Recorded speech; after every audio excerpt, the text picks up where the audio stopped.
Good afternoon, Jim. I will tell you this much: I could be having the worst day possible, and as long as I have that riff going and the drum beat, and I get to see you bobbing and dancing, it doesn't cease to put a smile on my face. At least I think that sounded like it. I meant it. So, how are you, sir? I'm good, man. And I had to say, I think we're 15 months into us recording and using that same intro music, and I will admit that it does give me a little it makes me feel good when I hear that music, because I know that we're doing the RUCKCast, and so That's good. It does make me feel good, and the fact that it has that nice little that little section where it kind of fills in and everything. Yeah, it's all good. Always, it's good stuff. It is. I can't even remember where I found it, but it does get a copyright hit. But we've attributed it to the right person. So if you're looking for the music, gentleman's name's Alex Grohl. It's tagged in the show notes. So we're what's the word I'm looking for? Not copacetic. Is it copacetic? Maybe, I don't know. It's a really big word for us to use. I shouldn't use that. We're in compliance. Yeah. We're in compliance. We are in compliance. Yes, that is the word that we can get behind. But shout out to Alex for some really killer music, and I don't know him, so I have no idea any of him. I'm sure he won't listen to this unless he's checking his copyright claim. So, but thank you. So now that we've gone off the rails in under 2 minutes, as per usual, what is on our agenda today? Well, if you're a short-time listener of the show or a long-time listener of the show, you probably know and realize that I like to refer back to things. And we were talking about on our last episode, which was part of our 10 things we'd like you to know about Wi-Fi, that series. We were talking about defaults. And during that episode, we were talking about residential defaults, because that came up. And during that episode, I said we could do an entire episode just about residential defaults and why they are the way they are, and what that causes and stuff like that. And so, in order to kind of keep things sort of together, if you will, I was hoping that we could take a little bit of time today, and maybe we spend some time talking about residential defaults and what that looks like, what that means, and maybe even we can sort of go into how they differ from enterprise. And then we could maybe wrap it up with what happens when we put enterprise gear, like you and I do, into our residential home.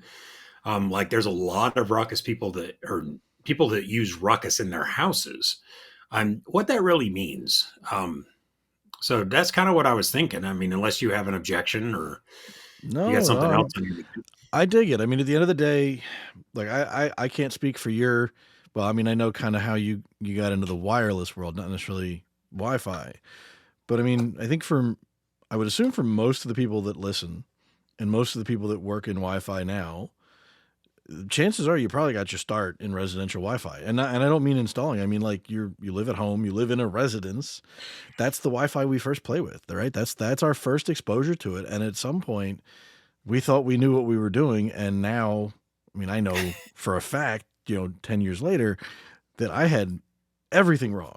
I mean, I liked, and I talk about this in my RCWA class, both times I've taught it now, and I've talked about it other times as well. But like, you look at, I'm not going to name names, I'm not going to vendor shame or anything like that, but you look at some of the home targeted devices, and some of them have very simple GUIs. There's a reason why they do that. Obviously, they want to be accessible to the masses.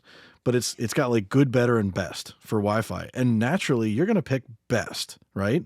But when you actually get into the advanced settings and you understand what you're looking at, like when you finally know what you're looking at, you realize that the best setting is actually like 80 megahertz wide channels at full power, like everything wrong if you knew what you were actually doing with Wi-Fi.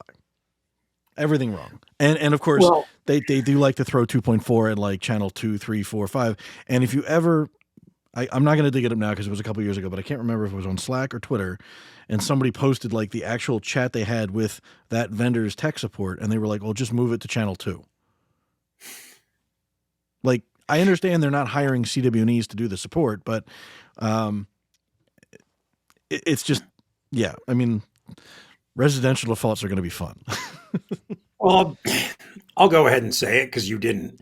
I will tell you that my first memory of Wi-Fi was residential, but it was when I had just moved in to a house and we didn't have the internet set up, and I was like, wait a second, I have this laptop that has this other way to connect built into it. And I remember sitting at my kitchen table, which is right next to a window on the side of the house, and stealing my neighbor's Wi-Fi.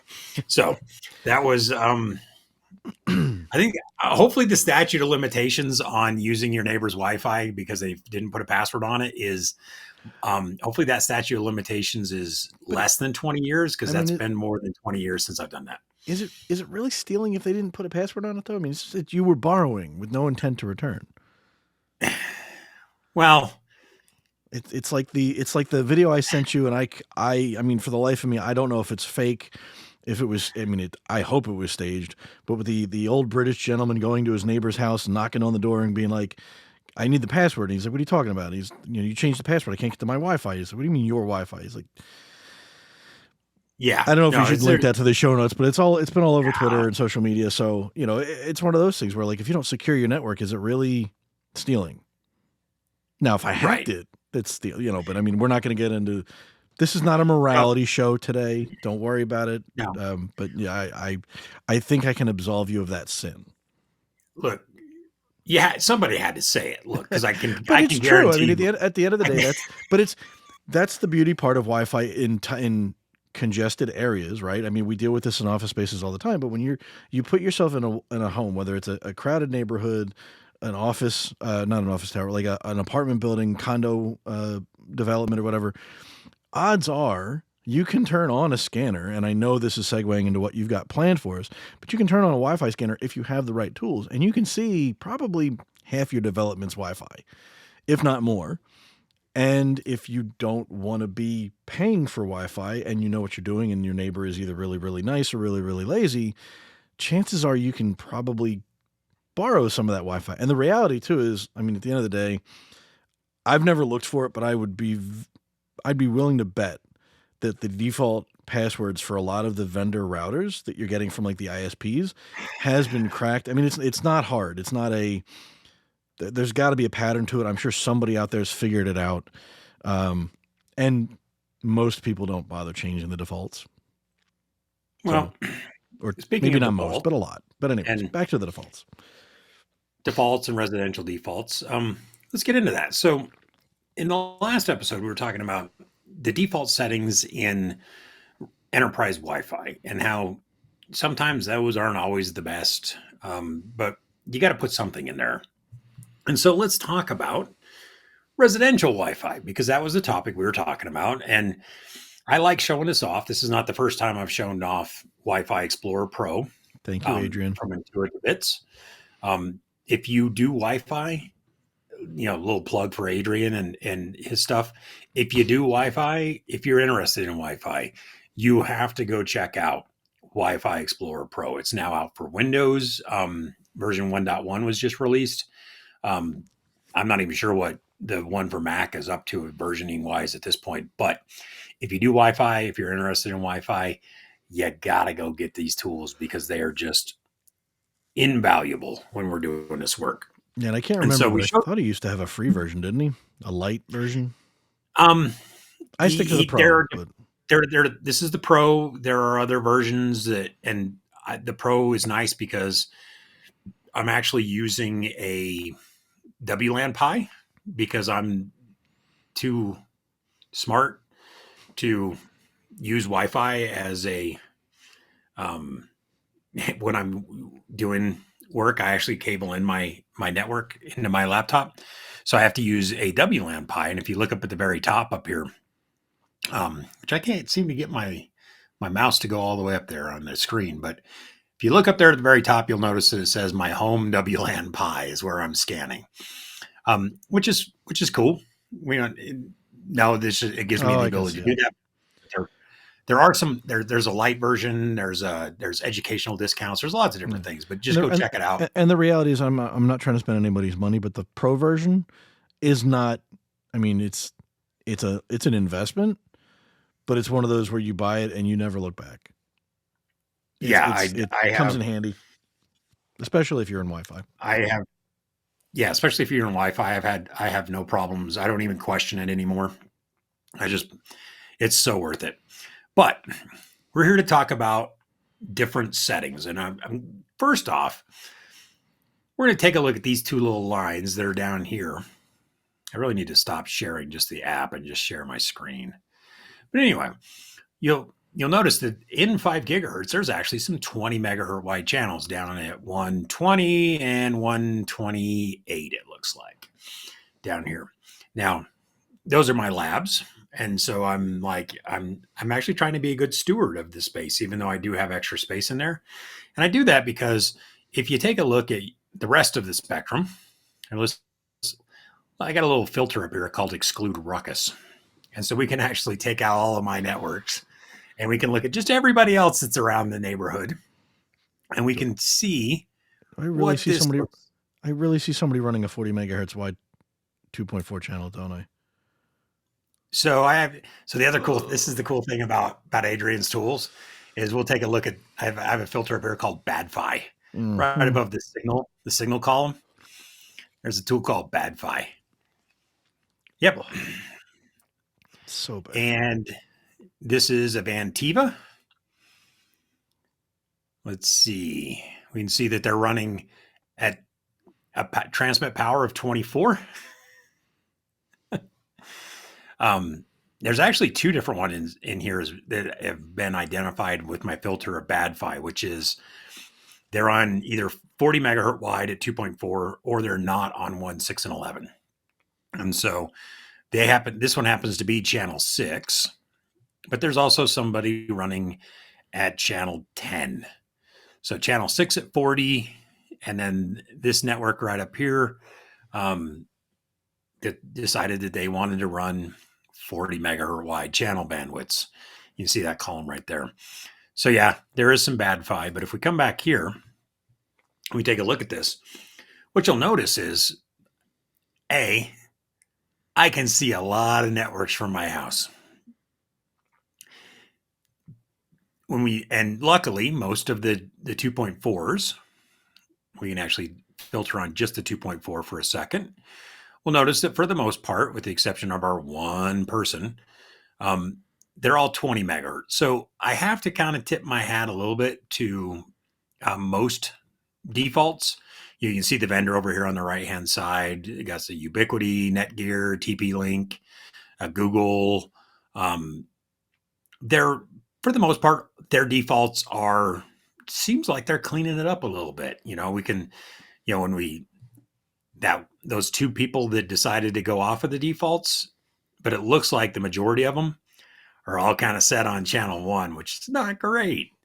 Let's see, we can take a look at and we can see that on channel 1, there are 38 networks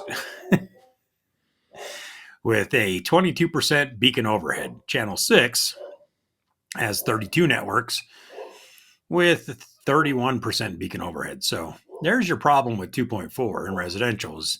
These 3 lines right here, you can see them. They're all kind of poor. So that's a problem with 2.4, right? So at least in this section, in this point, but as you were talking about earlier, the ones that are advertising their transmit powers, they're all transmitting at max power.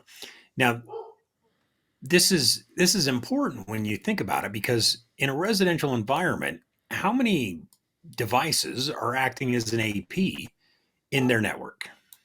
I mean, think about it.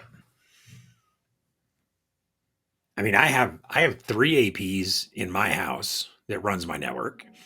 My neighbors behind me, they have 2, thanks to some other stories that we won't tell today. But for the most part, everybody has 1. They got 1 device that's acting as their AP, and it's got to cover their entire house because they advertise it as whole home. It's like, and they're like, we can get better coverage, and now you can get all these advertisements, right? And this is really at the heart of why residential Wi-Fi defaults are the way they are, is because they have 1 chance, they have 1 device in order to fulfill all their marketing claims. And so their defaults, because to your point, how many people go in and change the defaults? I mean, they'll go in and they'll change the name, Yeah, but you've got, I think you've got like three or four types of people that are going to be mucking around with home networks. People like us who know exactly what to do, and we're not putting in consumer gear anymore. People who think they're like us, who think they know what they're talking about, and who will spout off on LinkedIn or Twitter that they know what they're doing, and then somebody like Jake will come along and say, "You're wrong, and here's why." And I love Jake. It's not a knock on Jake. It's actually, I enjoy reading those because it's like somebody had to tell them. And yeah, then you've got the people that will just let the ISP person come and install it and leave it as is. The post-it note will be given to them with the default password of XYGQ123, like whatever's off the back of the router, and that's it. And then you'll have the people that'll take it from the ISP and just change the password so that they don't have to type out that gobbledygook. Those four types of people. So yeah, most of those people are leaving the defaults or barely changing the defaults because they don't have a clue. They think the defaults. Here's I'm going to get myself in trouble, but I'm going to say it. Most of the people that aren't us trust that the people that are installing it know what they're doing. right. And here's the thing: is they actually kind of do. Usually, I mean, What? I've met enough of the installers, and they actually do for the most part. But I love it when the guy came to install my link and he was trying to sell me on a whole home Wi-Fi solution with all the little extenders and all that. And then I opened my network closet and he goes, "Yeah, here's your router. I'll leave you alone." Yeah. So, I, you know, it wasn't I, even a I, flex. He just, he knew he had no shot. but here's the thing, right? And this goes back to our 10 things about Wi-Fi thing. It's all about the requirements, right? Well, sure. What are the requirements? And now you might think you know what the requirements are for residential Wi-Fi, but we think of it as a technical requirement of what is required. But I propose, and my theory has always been, well, there's also a business requirement along with residential Wi-Fi. And a lot of it has to do with one of the columns that I have called out here. And it's called max rate. So here, for the time being, let me minimize, maybe. Here we go. We'll minimize the screen and we're going to take a look at, so we have the BSSID, we have the AP name, and then we have the max rate, right? We take a look at the max rate. 1733 megabits per second, 2402 megabits per second, right? That is the requirement. And then you have this guy right here. Oh, wait. That's a Roku TV that snuck its way into my house. But anyway, we won't go there. But if you notice, it's a nice little point because what we're seeing is the max rate on this guy, which happens to be 20 megahertz wide, is 72.2 megabits per second.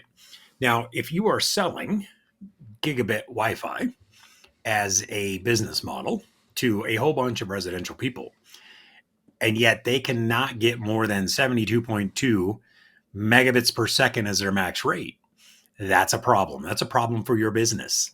So, but if you're selling gig Wi-Fi, and we'll pick on this particular one down here that I've highlighted, we'll see that their max rate is 2402, so 2.4 gigabits per second. And you'll notice the transmit power over in this column. The transmit power right about here is 30, right? So it's doing a 30 dBm oh, now it's gone, or dropped down my list down into here. Mm-hmm. But when you take a look at some of these other transmit powers, they're very high. And they do that because they're trying to cover the entire house. And they have these max rates of 24, 2400, 1300, depending on the generation. And that generation will then change these max rates.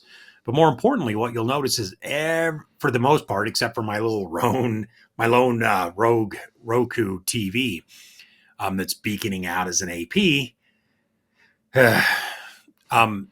all these data rates are above 1 gigabit per second. And that's because it gives those client devices, the people that, you know, or they're like, oh, I need to have the latest and greatest. I need to have, the best. I need to upgrade my phone every single year because a new phone came out. I need to get the latest Wi-Fi. I need to get all this other stuff. And then I need to go in and I need to give my SSID, a cute little name like, Is it me you're looking for? is it me you're looking for? Here it is right there.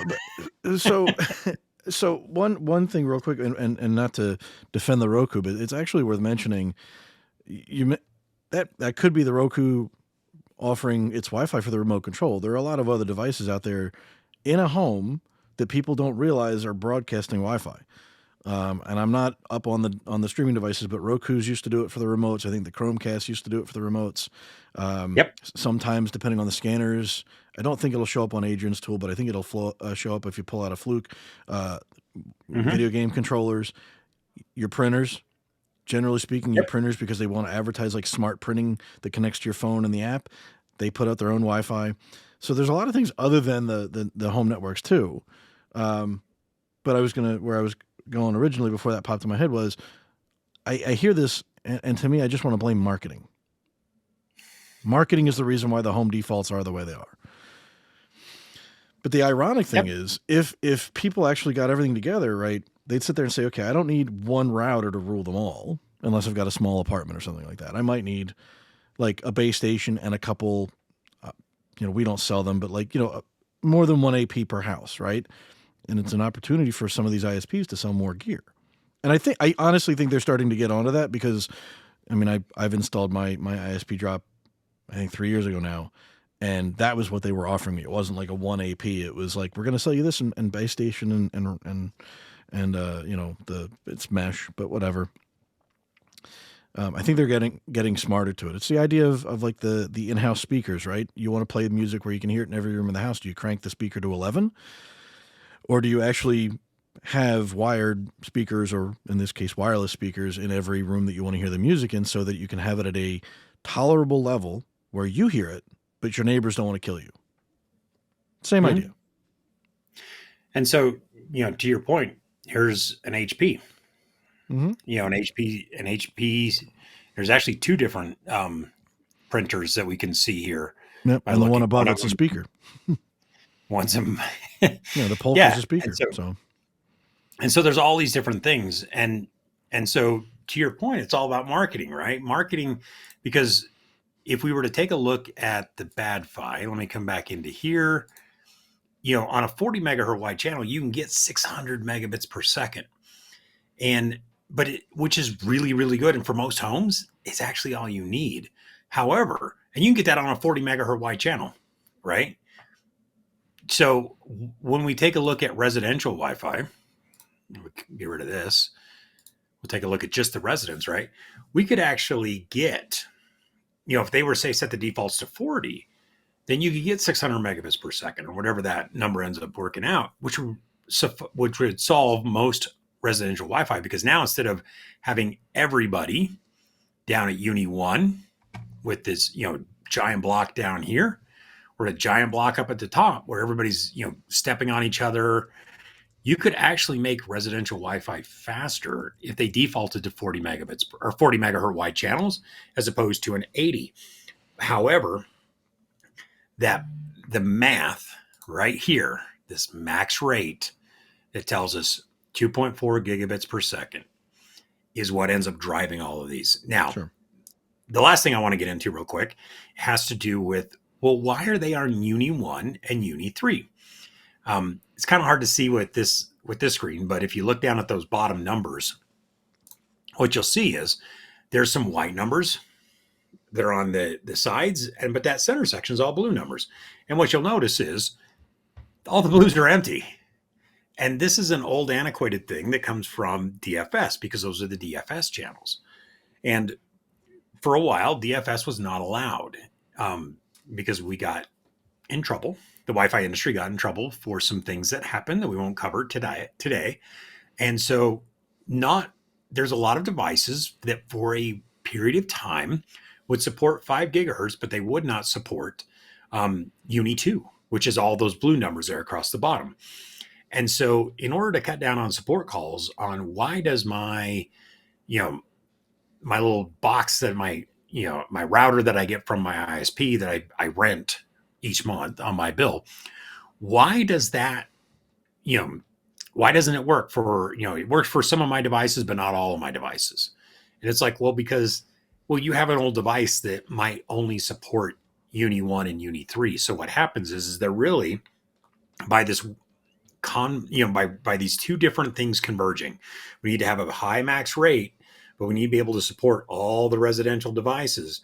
When you take those two things and you put them together, you end up with these defaults in residential Wi-Fi that have you all stuck on Uni 1 or all stuck on Uni 3, and you completely ignore Uni 2. And if we could get past that, then residential Wi-Fi would be so much better. But because of these two different defaults that we have, and the funny thing is if you go and you look at the hardware, you're talking about usability of people that actually do log into their network, into their routers and look at stuff. They're not even allowed to select Uni 2. It's not there. The settings aren't there. The last time I think I had a vent, like before I completely not literally cut the cord, but until I finally cut myself off of using vendor supplied equipment. The last time I went into a GUI, it might have been my current one, actually. I think I went in one time just for kicks to see what I could or could not do. And the amount of stuff, the amount of nerd knobs they prevented you from turning was disgusting. Like you literally had nothing. You couldn't do anything other than like, I think I had the ability to like run a speed test to verify that my service was getting the speeds. And full disclosure, my vendor, I'm not naming names, I can't get a speed test to hit the actual speeds unless I run it through their router. I mean, it's whatever, but yeah, it's I get it on the one hand, right? Okay, so going back to the default discussion, and I don't think we actually said this on that call, on the podcast, probably said something similar. Just because you can doesn't mean you should, and defaults is a perfect example of that. Just because you can change something doesn't mean you should change something, because at the end of the day, some of the things are great to change. Default channels, bandwidth, channel width, power can be changed in the right direction and improve things.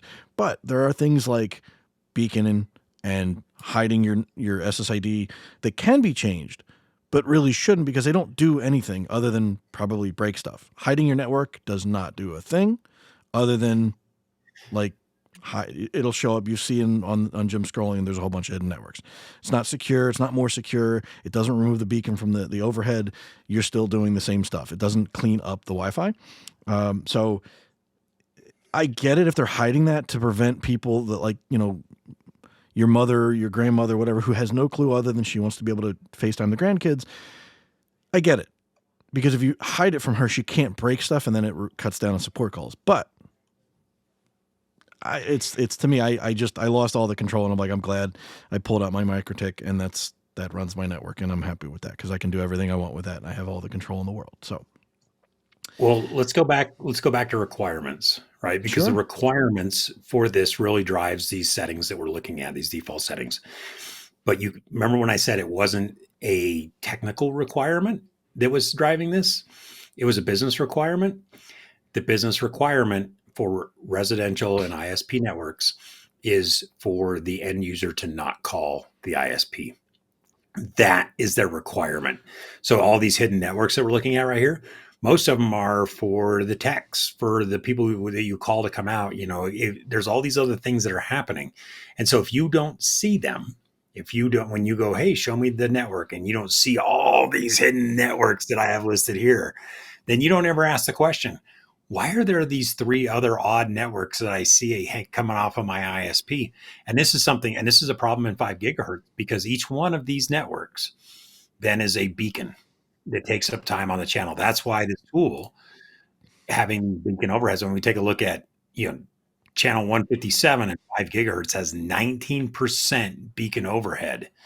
It's because they have these other hidden networks. They beacon out. They just don't have the name in the beacon. The beacon's still there. It's still working.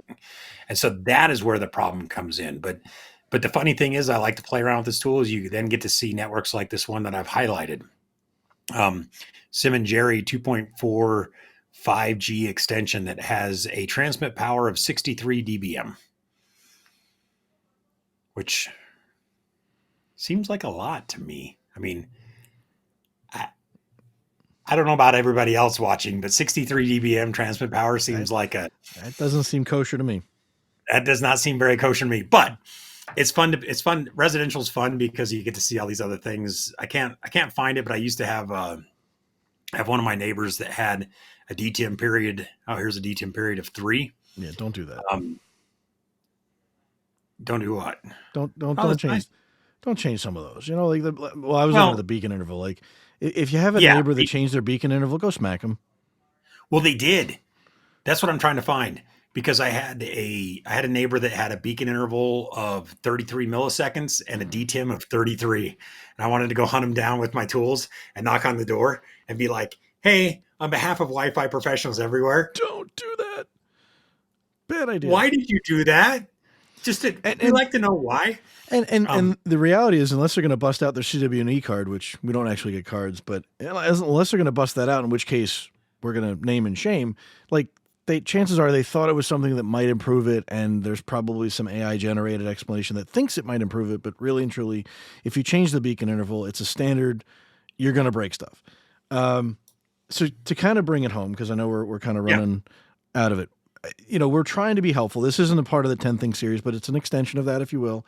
Call it a stray dog, whatever. We'll title it when it comes around to Tuesday. But for the people at home that aren't graced with the fact that they live with or have a neighbor who is a CWNE or a wireless nerd, what's a good thing for us to recommend to them so that they can actually have better Wi-Fi at home, even with using sort of the default vendor supplied equipment? you know, the best thing that I say this all the time because there's so little you can adjust with the vendor supplied equipment. The one thing that you know and I'll tell you this gets into a whole other social media thing. There are a lot of people who buy Ruckus gear specifically so that they can get out of these Uni 1, Uni 3, quagmires of of channels, and mess. But the other thing to keep in mind, if you're really looking to do something and you're not ready to buy enterprise grade gear, is you have to the one thing you can take a look at is get a tool. There's some free tools that will run on Android that you can kind of go, like a Wi-Fi scanner tool, stuff like that, and take a look at. So we joke about having different channels, but if we look at Uni 3, we'll sort it down here on this side, and we take a look at those 4 channels: 149, 153, 157, 161.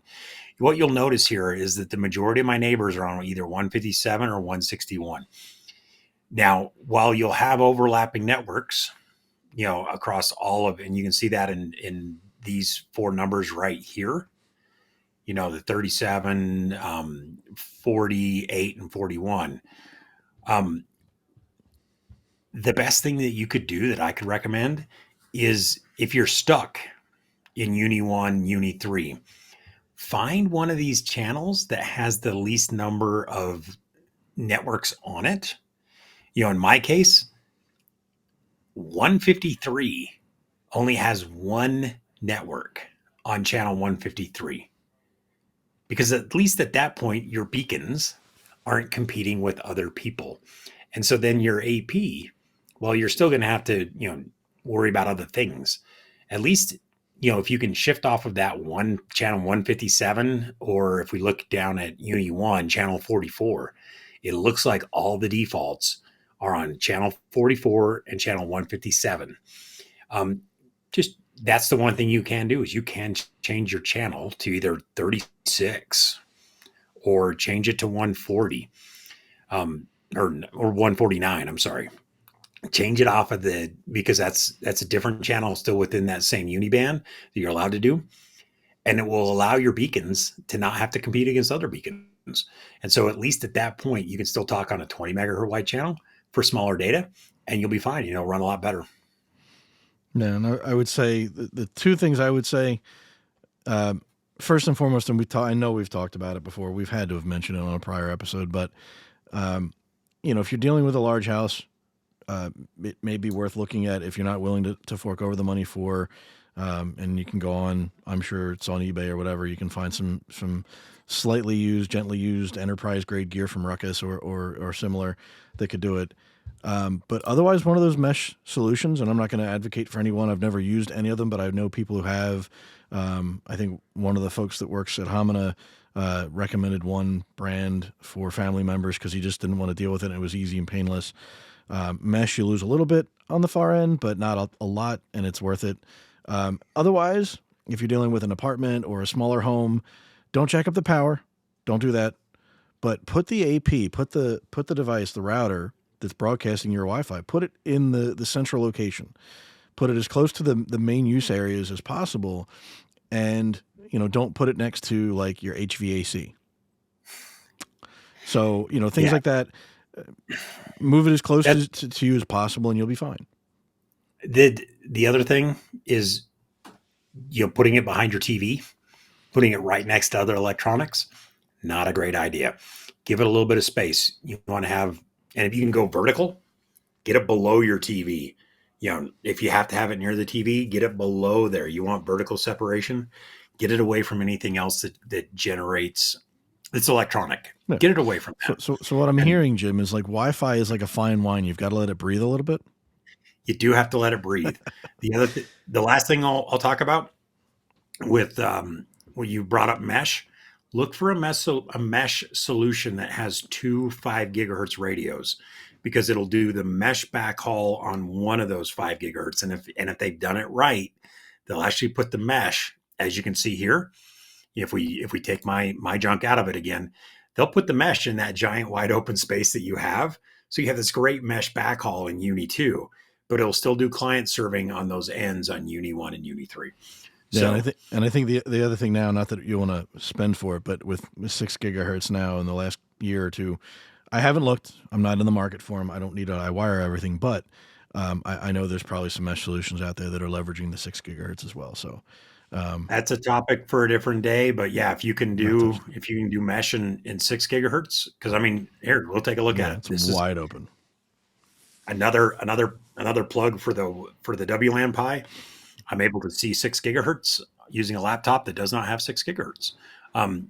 Again, when you take a look at the difference between what we see at 6 gigahertz and what we see happening at 2.4 and 5 gigahertz, this difference right here, this is what 6 gigahertz. Whether you only get Uni 5, which is, you can see it right here, Uni 5, right here in this section.